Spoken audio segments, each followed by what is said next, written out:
Jaya Radha Madhava Kunja Bihari.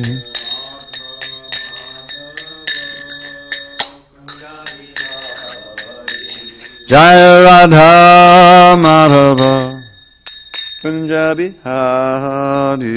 Jaya Radha Madhava Kunja Bihari. Gopi Jana Vallabha Girivardhari.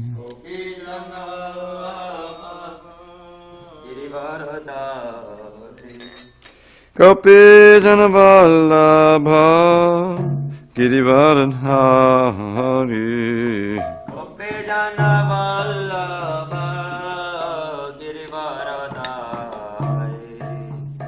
Yashodanandana Brajajana Ranjana.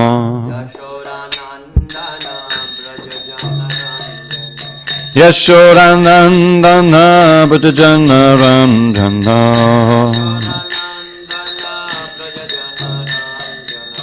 Yamuna Tira Vanachari. Yamuna Tira Vanachari.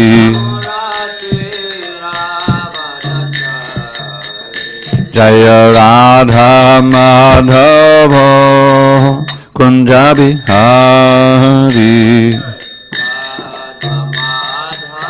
The verse. It's written. Jaya Radha Madhava Kunja Bihari.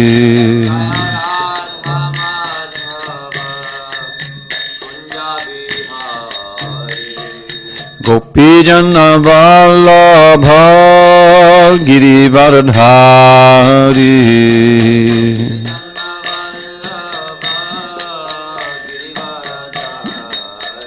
Jai Gopi Jana Vallabha Girivardhari.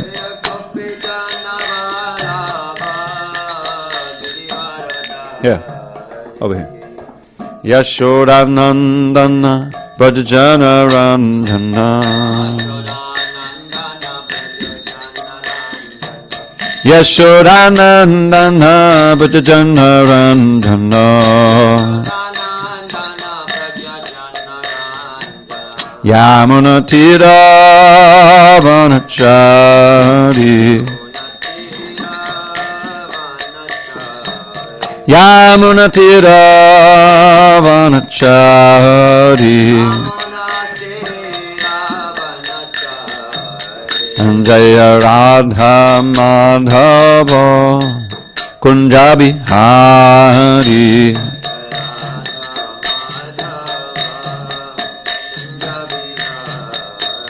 Jaya Radha Madhava Kunja Bihari.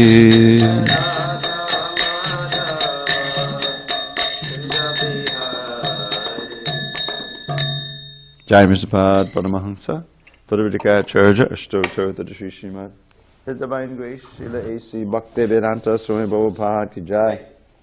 ISKCON BBT founder Acharya Srila Prabhupada Ki Jai. Jai Vishnu Pad Paramahansa Dravida Prabhu Sri Srimad His Divine Grace Srila Bhakti Siddhanta Saraswati Thakur Ki Jai. Ananda Koti Vaishnavinda Ki Jai. Namacharya Srila Haridas Thakur Ki Jai. Grantaraj srimadbhagavatam Ki Jai. Samaveta Bhaktivinoda Ki Jai. All glories to the assembled devotees. All glories to the assembled devotees. All glories to the assembled devotees. All glories to Shri Guru and Gauranga.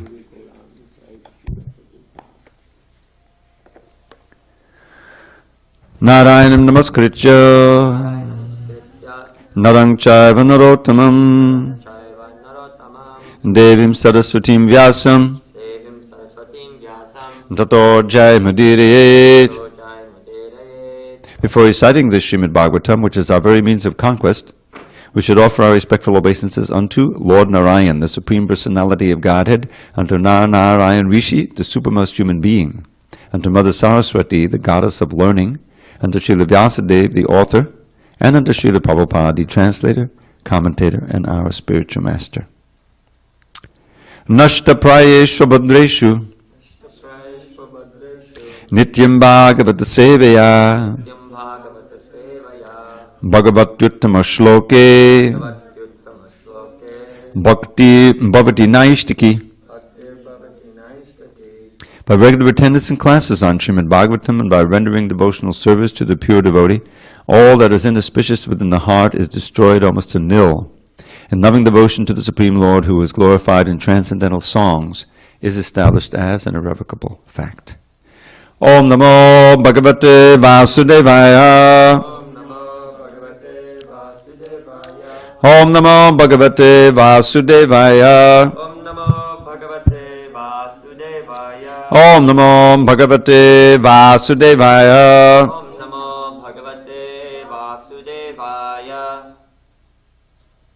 On this second day of December 2018 in SanDiego, we're reading from Srimad Bhagavatam, translation and commentary by His Divine Grace A.C. Bhaktivedanta Swami Prabhupada.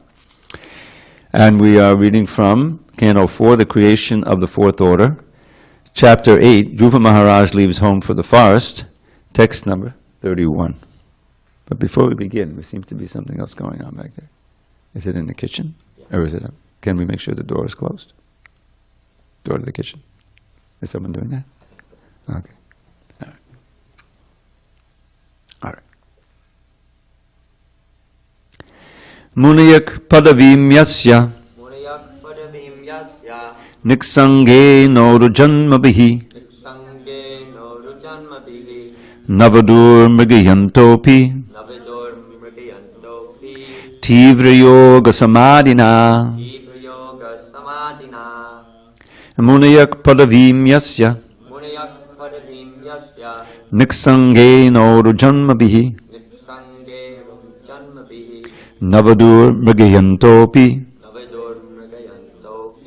tivra yoga samadhina munayak padavim yasya niksange norujanmabihi navadur mrigayantopi tivra yoga samadhina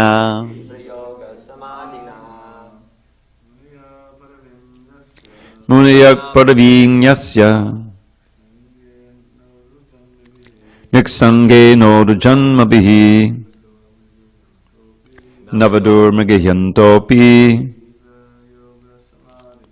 tivra yoga samadhina munayak padavim yasya niksange norujanmabihi navadur mrigayantopi tivra yoga samadhina munayak padavim yasya niksange norujanmabihi navadur mrigayantopi tivra yoga samadhina. Munayaha, great sages, padavim, path, yasya, whose, niksangena, by detachment, urujanmabihi, after many births, na, never, viduhu, understood, mrigayantaha, searching for, api, certainly, tivra yoga, severe austerities, samadhina, by trance. Translation. Narada Muni continued, after trying this process for many, many births and remaining unattached to material contamination, placing themselves continually in trance and executing many types of austerities, many mystic yogis were unable to find the end of the path of God realization. Okay, so let me just read the previous verse because he refers to this path. Now you have decided to undertake the mystic process of meditation under the instruction of your mother, just to achieve the mercy of the Lord. But in my opinion, such austerities are not possible for any ordinary man. It is very difficult to satisfy the Supreme Personality of Godhead. So there's no commentary to 31, so I'll read 32. Ato nivartatamesha nirbandhas tabanishpalaha yatishyati bhavan kale shreyasam samupastite.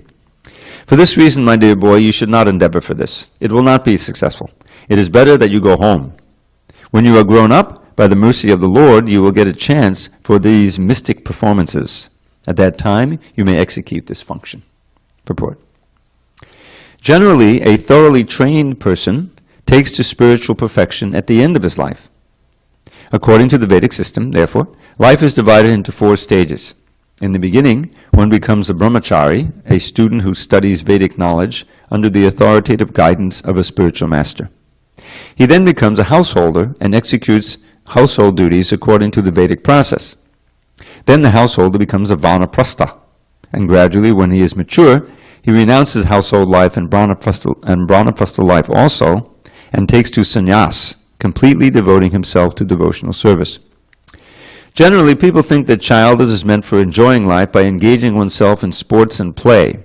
Youth is meant for enjoying the company of young girls, and when one becomes old, at the time of death, then he may try to execute devotional service or a mystic yoga process. But this conclusion is not for devotees who are actually serious. The great sage Narada is instructing Dhruva Maharaj just to test him. Actually, the direct order is that from any point of life, one should begin rendering devotional service. But it is the duty of the spiritual master to test the disciple to see how seriously he desires to execute devotional service. Then he may be initiated. Om Jnana Timarandasya Jnananjana Shalakaya Chakshu Unmidatam Mena Tasmai Shri Gurave Namaha. I was born in the darkness of ignorance, but my spiritual master Srila Prabhupada opened my eyes with the torchlight of knowledge. I offer my humble obeisance unto him and all members of Sri Parampara. So, as was mentioned earlier, Narada Muni is he's actually amazed at this determination of this young boy. 5 years old, and he left home. And that's what attracted him, because he saw he had great potential to achieve wonderful things, even in a short time, because of that determination, because of his qualities, his heritage, which is great, Swayambhuva Manu, Lord Brahma, and Uttanapada. For this reason, he tests him and he says, my dear boy, you should not endeavor for this. It's too difficult. Even great yogis and sages in the past, after many, many births, they tried, but they were unable to find the path of God realization. So, and Srila Prabhupada outlines the usual process in the Vedic culture, and it's all for boys. It's all for boys. It starts out with brahmacharya life, and then householder life, and then vanaprastha and sannyas. This is all on the male side.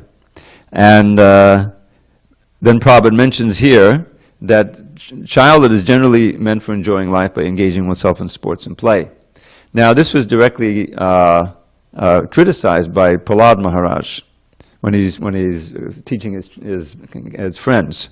Remember, he's saying that practically all your life is going to be wasted. First of all, you're sleeping half the time, and then you waste the time in the childhood playing, and youth, it's all marriage, and and then you got to work. And by the time old age comes, you're too frail and discouraged. And so all life is wasted in this way. But what did he actually say? Komara masare pragyo dhaman bhagavataniha durlabam manasam jana tarapya druvma artadam. His first lesson to his friends was that at the beginning of life, as soon as possible, as a Komara, one should begin this process of Bhagavat Dharma. Because human life is so rare, you don't really know how much time you have in this rare human life. And although it is temporary like all other forms of life, it is very valuable because it is artadham. You can actually achieve the goal of life in human life. So Srila Prabhupada always stressed that, and he was very eager to see his gurukuls train up young Vaishnavas. And he often remarked how fortunate these particular souls were to take birth in families in which from birth they'll be hearing the holy name and getting trained up in devotional service.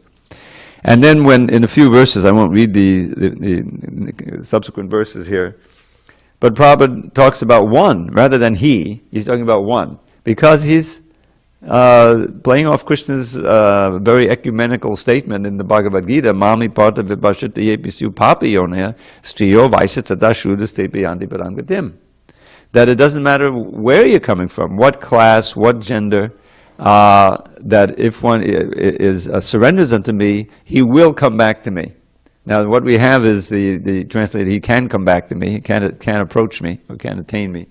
But can implies that you may not. But here he says, but really it's, if you do surrender from any position, even animal position. We were studying yesterday, Gajendra, right? What good birth did Gajendra have?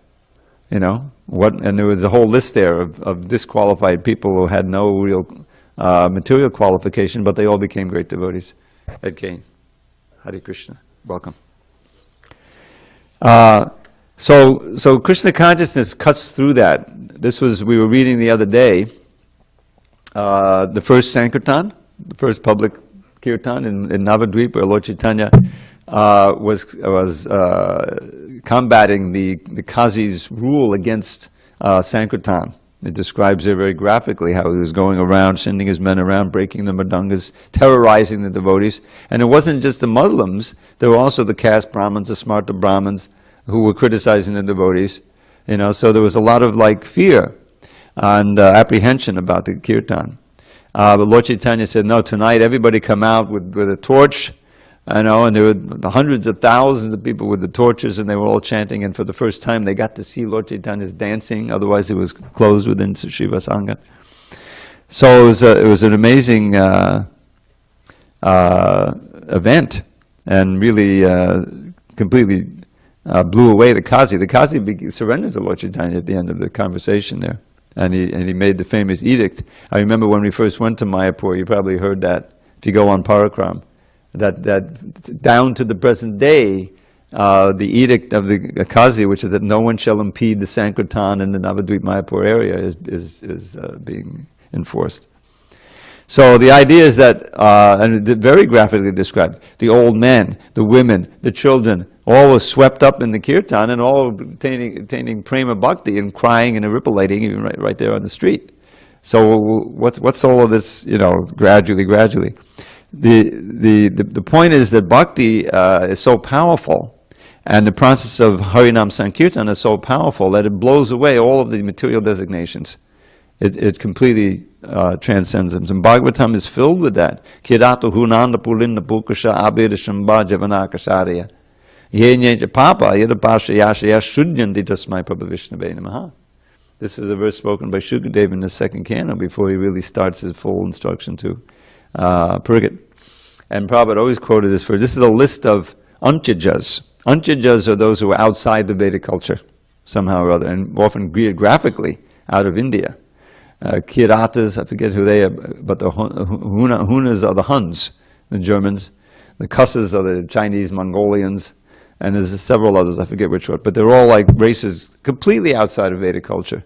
But even they, if they take shelter of one who has taken shelter of Vishnu, then they can be purified and become pure Vaishnavas. And Prabhupada proved it by spreading Krishna consciousness all over the world.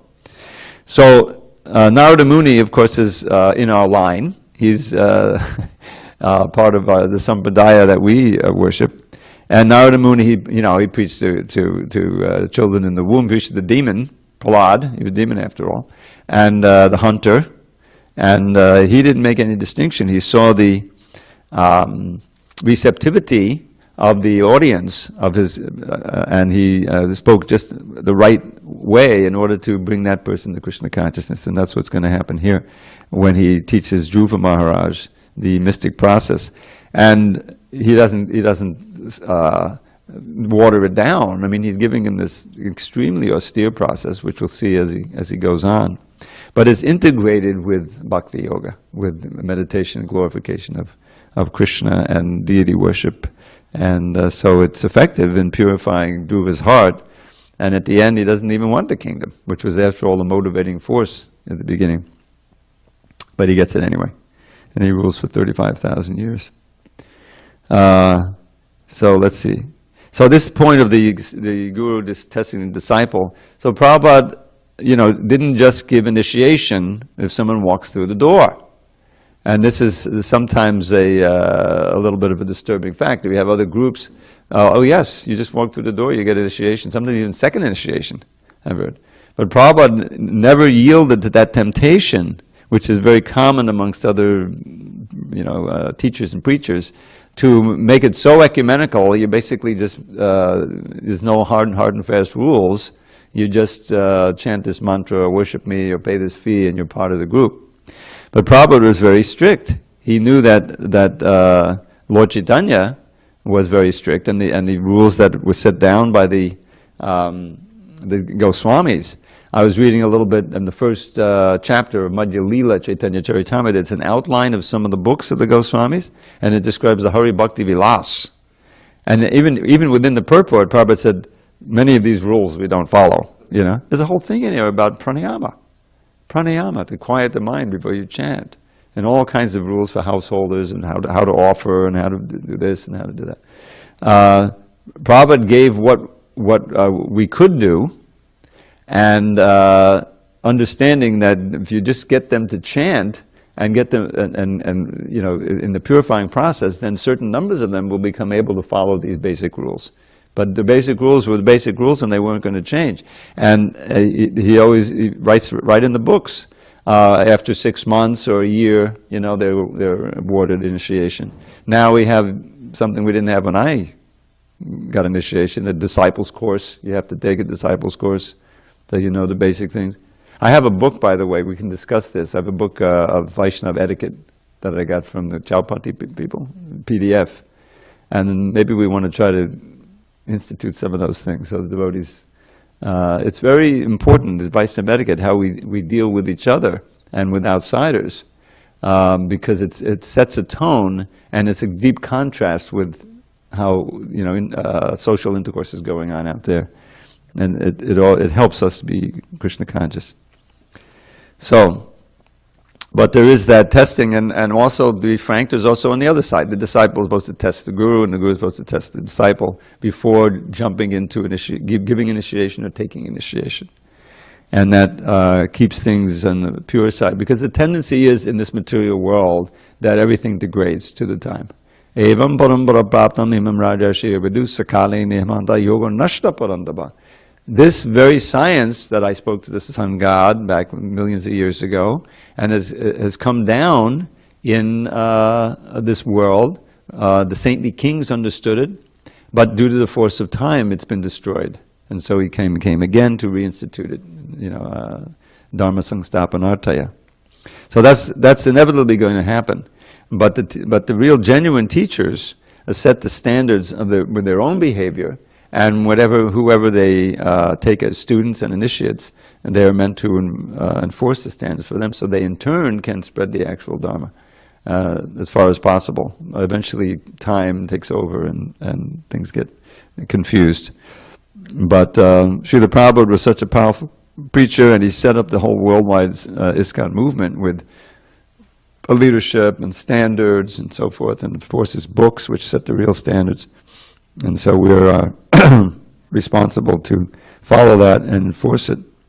And we see this lesson of Dhruva is that if one is determined, then remember that verse, Utsahanishayat Daryat Tattad Karma Pravartanat. That these are the four things mentioned here in the first two lines that further your devotional service, nourish your devotional service. Enthusiasm, patience, and determination in the matter of doing all of the things in devotional service. Tat karma pravartanat.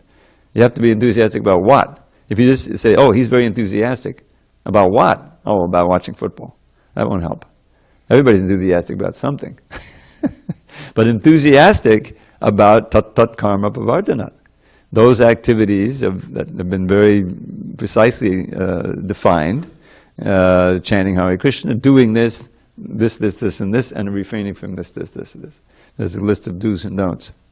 So that's sometimes difficult to maintain with enthusiasm because the mind and the senses are telling you to do something else.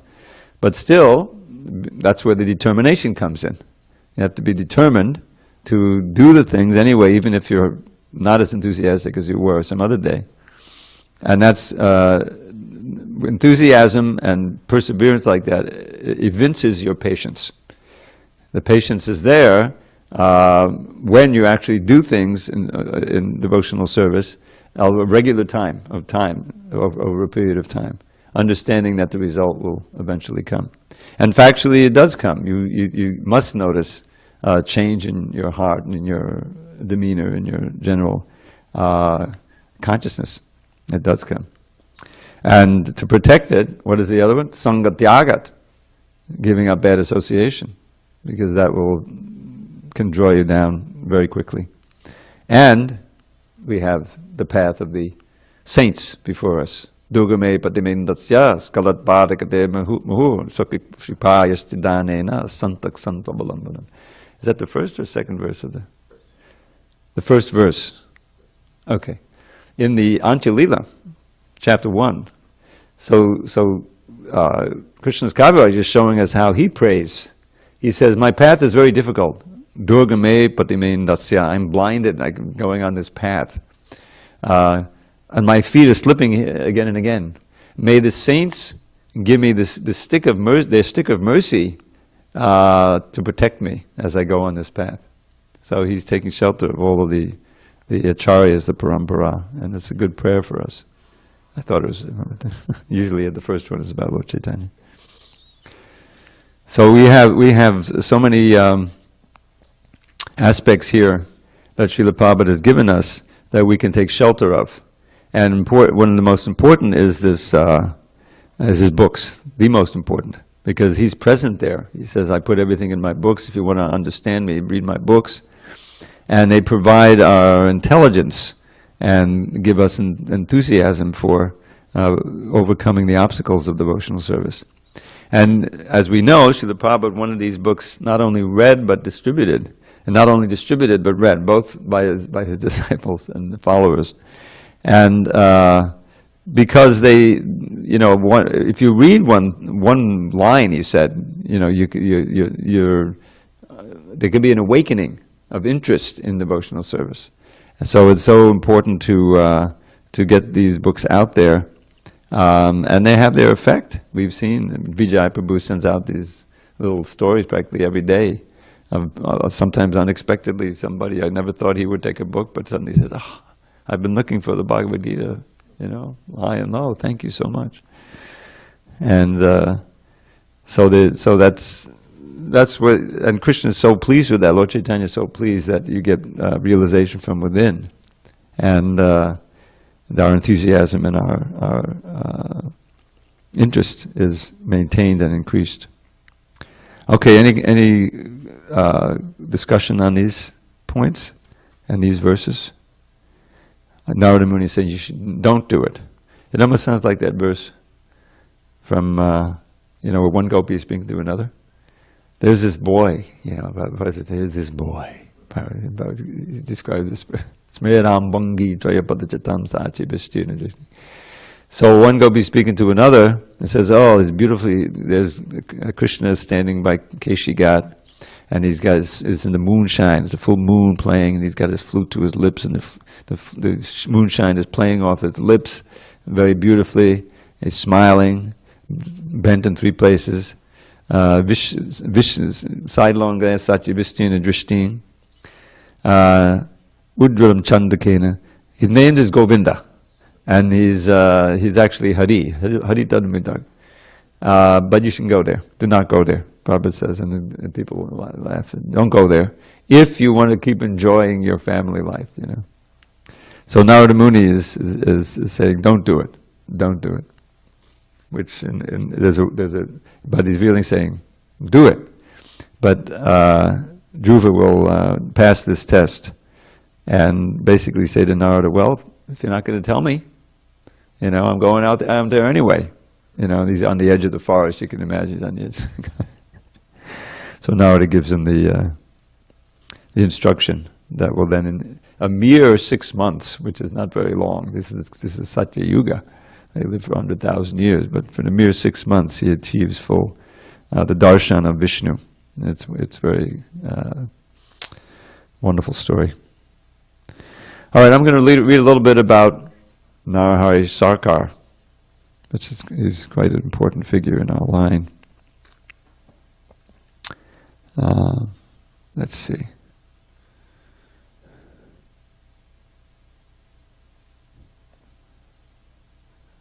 Sarkar.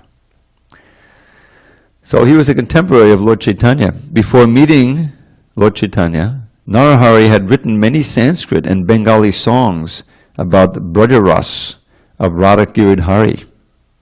Later, he and Gadadhar Pandit always stayed with Lord Chaitanya. Narahari used to please the Lord by waving a chamara or peacock fan. Srila Thakur Bhaktivinoda's Gaur Arati song glorifies this. Narahari Adi Kori Chamara Dulai. Narahari Sarkar's family was the pride of the Vaishnavas. By their influence, all the people in Sri Khanda became Vaishnavas.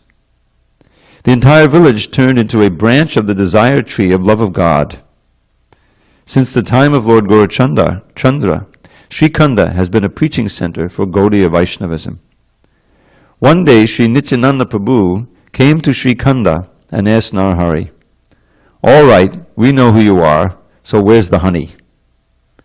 By his mystic power, Narahari turned a pot of water into super sweet honey for the Lord's pleasure.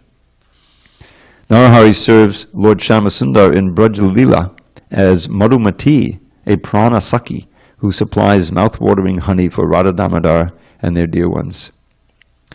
Sri Narahari Sarkar's very being was saturated with Radha Krishna Prem. No one can fathom the depth of his devotion and pure love for Radha and Krishna. In Braja, he is Radha's dear Saki Madhumati, a storehouse of sweetness. And in Gauranga Leela, he is Narahari, a storehouse of Radha Krishna Prem. That was from the Sri Chaitanya Mangal. Narahari Sarkar's his books, Pada Kalpataru and Krishna Bhajanamrita, include a wonderful intimate songs praising Lord Gauranga and Sri Nityanandam. Narahari composed many ambrosial nectarian songs that overflow with the sweetest devotion. In Sri Krishna Bhajanamrita, Narahari teaches how to worship Sri Krishna and Sri Chaitanya Mahaprabhu. Sri Lochan Das Thakur and many others were disciples of Narahari Sarkar Thakur. Though not accessible, his samadhi is in Radhakund. Hare Krishna. Hare Bol.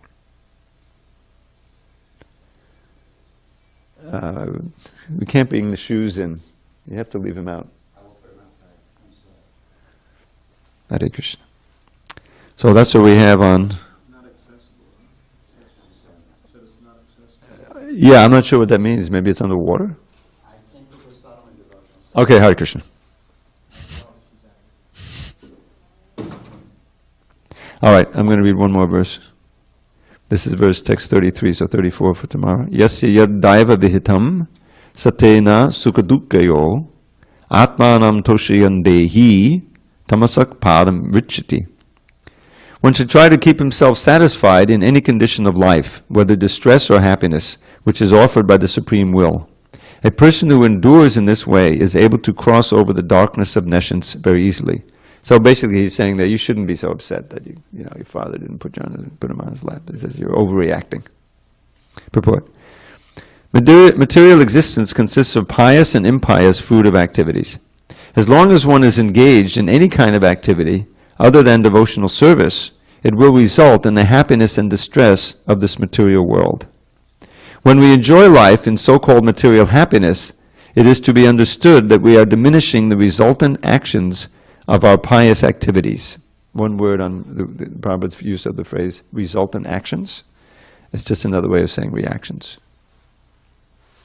And when we are put into suffering, it is to be understood that we are diminishing the resultant actions of our impious activities. Instead of being attached to the circumstantial happiness and distress resulting from pious or impious activities, if we want to get out of the clutches of this nescience, then whatever position we are put in by the will of the Lord, we should accept. Thus, if we simply surrender unto the Supreme Personality of Godhead, we shall get out of the clutches of this material existence.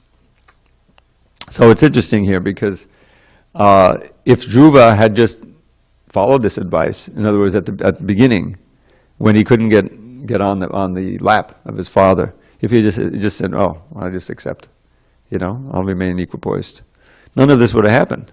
He wouldn't have been Narada Muni, So in Dhruva's case, it was essential that he get very upset and to show his determination, you see, because he hadn't been instructed. He was just a little boy, up until that point. So to get the mercy of Narada, he actually needed to not follow this instruction.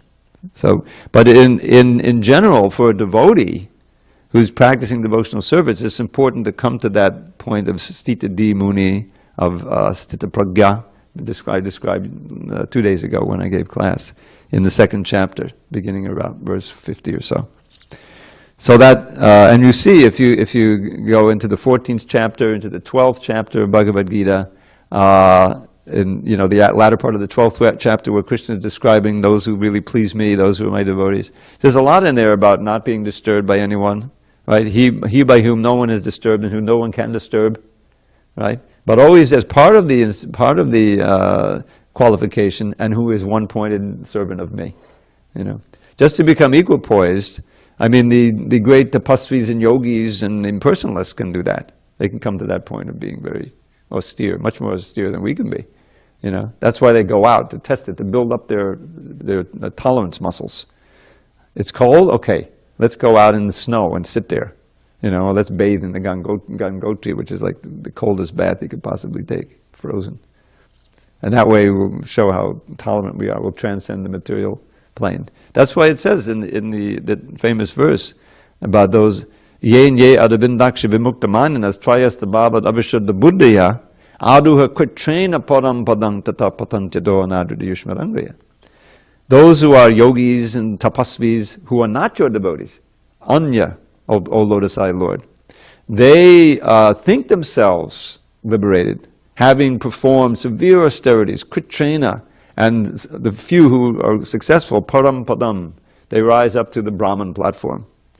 But because they're not devotees, the innate desire is still there to have relationship, to do something, and so they fall down again. Padanta, not because they're averse to serving your lotus feet.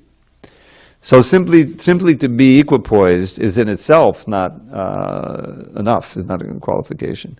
It's actually a result of bhakti. The pure devotees can show that quality. But that's just a byproduct of their devotional service. It's like liberation. You don't want liberation, but you get liberation anyway. Bhakti strayista dadada bhagavanya disyad, Krishna Karnamrita verse. My dear Lord, if someone is fixed in devotion to you, sthitatata bhagavan, then they'll get the fruit of devotion. Liberation? No. Darshan of your beautiful Kishora form, of your adolescent form. And as far as Mukti, she's waiting by the door with Anjali. How can I serve you? And whatever I need of Dharma, Artha, and Kama, they're also ready to serve me. So if you try to get Mukti separately, it doesn't work. You may get something that looks like Mukti for some time, but eventually you lose it. We also have Rishabde's famous line, although it's not quoted, but I love that.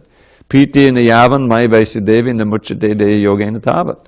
5th canto.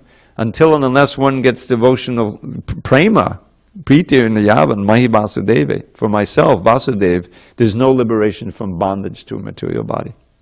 So devotees don't covet liberation, but it's given to them if they're determined to get prema. So Dhruva, he's coveting the kingdom, but he's practicing devotional service. At the end, he doesn't care about the kingdom. He gets darshan of Vishnu, he gets pure devotion, but he gets the kingdom anyway. And for 35,000 years, he rules, and eventually, he goes back to Godhead. Okay, I think we're almost at 8:30 now. If there's no further discussion, yes, Prabhu. Does it say that the Dhruva Maharaj pastime took place in SanDiego? Well, it's right at the beginning of the universe. I mean, Uttanapada is there. He ruled for 35,000 years. So I'm not sure if there's a verse describing that, but I'm certain that that's the time period.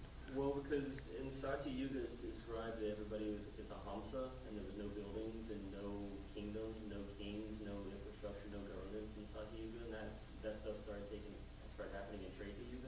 Given the description of the kingdom in which this is occurring, it would make more sense that it was in a different yuga than Satya. All right. But it also says that in Treta Yuga, they lived for 10,000 years. So how it got to be 35,000? I have to research. It is a little bit of a puzzle. But it seems like, okay, we'll stop speculating and try to lock it down. The Manus lived for hundreds of millions of years, so the Manus lived for that would be a few hundred of the 4 yuga cycles. Mm-hmm. So Swayambhuva Manu could have had children in any earthly yuga, because the yugas only occur in Bharatvarsha. They don't occur Yeah. anywhere else. Well, yeah, but I mean, it's described right early on. Was it Sadarupa? I think was his daughter, his wife, and they had 2 sons, Uttanapada and Priyavrata. Anyway, we'll try to get the chronology. Those sons also could have lived for hundreds of years. It gets confusing. All right, we'll try to figure it out. Yeah. You mentioned among the 4 things you need to advance in devotional life, the patience, the perseverance, enthusiasm, and determination. Well, there's more than 4. There's 6 in the verse. That was the first 2 lines. Yeah, you can look up verse text number 3 in the Nectar of Instruction. You also mentioned Sangha Tyaga. That's right in the verse. How do you reconcile for people like me who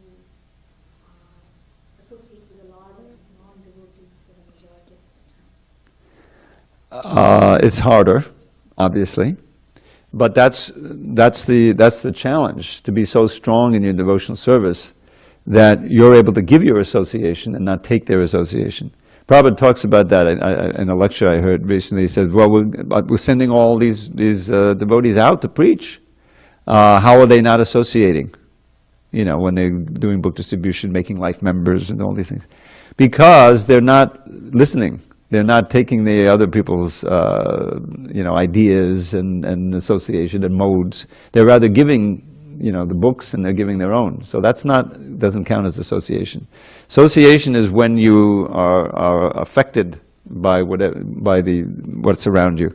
Like Prabhupada, when he came to America when he's walking in 1966 in New York, walking up Broadway. I used to live there. It was one of very horrific place, all kinds of nudie shows on each side, So Prabhupada is walking there looking for a bookstore where he could try to put his books in on consignment, the first Bhagavatam books.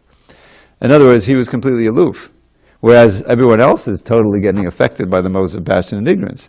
So by our spiritual sadhana, that's why we need to have a time, anyone knows you have to have a time. It's just chanting and doing your puja, and there's nothing else going on in the morning.